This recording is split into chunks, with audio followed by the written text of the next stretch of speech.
মৰমৰ বন্ধু বান্ধৱীসকল, এয়া দেখিছেনে মা, মই আৰু এয়া এজনী মোৰ বদমাচি বেটি, সৰু বেটি। আমি তিনিওজনী গোলাঘাট যাবলৈ লৈছোঁ। মাৰ মানে কিবা টেষ্ট এটা কৰিবলৈ আছে, ডক্টৰে দিছিলে আৰু সেয়াকে কৰিবলৈ যাওঁ। আকৌ কৰিলে আকৌ সেইটো দৰৱ খাব লাগিব এজনী, আমাৰ ধুন উৎপাত লগাই থকা ধুন এজনী দেই। ৰাতি ৰাতি মোক নুঘূৰাই পেলাই এতিয়া দাঁত উলিয়াই হাঁহিছে মোৰ বিষয়ে।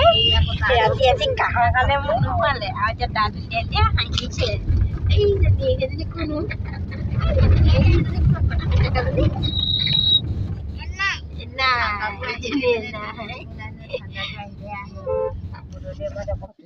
কামকেইটা কৰি শেষ হোৱাৰ পাছত মা মই আমি মানে অলপমান বজাৰ কৰোঁ বুলি সোমালোঁ আৰু এয়া দোকানত। আৰু এয়া দিছেনে একদম মানে সৰু বেটি মুখৰ আগত ওলোৱা এক্সপাৰ্ট আৰু এয়া মা হয়, মাকো আজি অকণমান ওচৰৰ পৰা দেখুৱাই দিছোঁ।